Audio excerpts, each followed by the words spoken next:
대저 그 마음의 생각이 어떠하면 그 위인도 그러한즉 마음의 생각이 곧 그 사람이고 그자의 인격이라고 말씀합니다. 이런 말을 들으면 한 귀로 듣고 한 귀로 흘려버리는 게 아니라 마음에 담아두고 악한 생각이 날 때마다 이 말씀을 떠올려서 생각을 바르게 하려고 노력해야 합니다. 그러나 마음에 뿌리를 내리고 있는 쓴뿌리들, 악한 용의 조종을 받게 되면 마음을 바르게 하고 싶어도 그게 잘 되지 않는 것을 봅니다. 거절하는 등의 처절한 몸부림, 대적하며 그분의 도우심을 구해야 하고 부정적이고 악한 생각들에 빠져들지 않도록 다른 곳에 집중하는 등의 노력을 해야 합니다. 이런 자세와 태도들을 보신답니다. 이런 노력들에서 얘는 죄를 끊고자 하는 마음이 있구나. 그 마음을 보시고 회개영을 부어주시지 않겠습니까?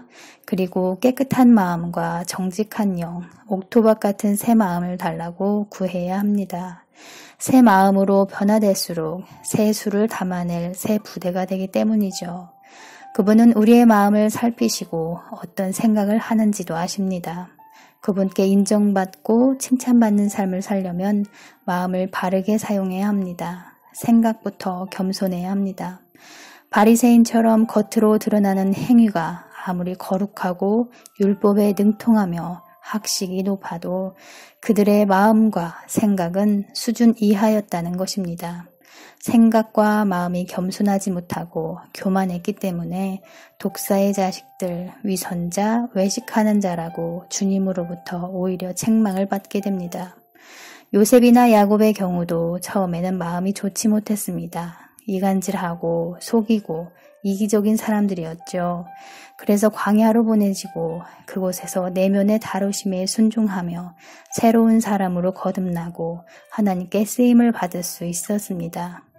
우리의 삶에도 이와 같습니다. 신앙생활은 우리 내면을 다루시는 과정입니다.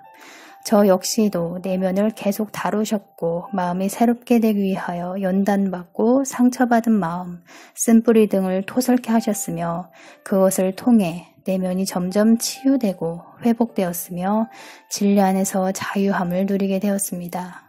지금도 주님께서는 저의 내면을 단련시키고 계십니다. 누가복음 12장에 어리석은 부자의 비유가 나옵니다. 한 부자가 그 밭에 소출이 풍성함에 심중에 생각하여 가로되 내가 곡식 쌓아둘 곳이 없으니 어찌할꼬 하고 또 가로되 내가 이렇게 하리라 내 곡간을 헐고 더 크게 짓고 내 모든 곡식과 물건을 거기 쌓아두리라. 또 내가 내 영혼에게 이르되 영혼아 여러 해 쓸 물건을 많이 쌓아두었으니 평안히 쉬고 먹고 마시고 즐거워하자 하리라 하되 하나님은 이르시되 어리석은 자여 오늘 밤에 내 영혼을 도로 찾으리니 그러면 내 예비한 것이 네 것이 되겠느냐. 어리석은 부자는 어떤 행동을 한 것이 아니라 단지 심중에 생각한 것 때문에 주님으로부터 어리석다는 얘기를 듣게 됩니다. 어리석은 사람은 어리석은 생각을 하기 때문에 그 생각한 것을 말과 행동으로 표현하며 삽니다. 마음에 가득한 것을 입으로 말하기 때문이죠. 마음과 생각을 바르게 해야 그분의 기쁨이 되고 칭찬을 받게 된다는 것입니다. 겉과 속이 일치된 삶을 살기 위해 자기 부인 자기 십자가를 지는 것입니다. 이것을 하지 않으면 평생 어리석은 생각과 위선적인 삶을 살게 된다는 것이죠.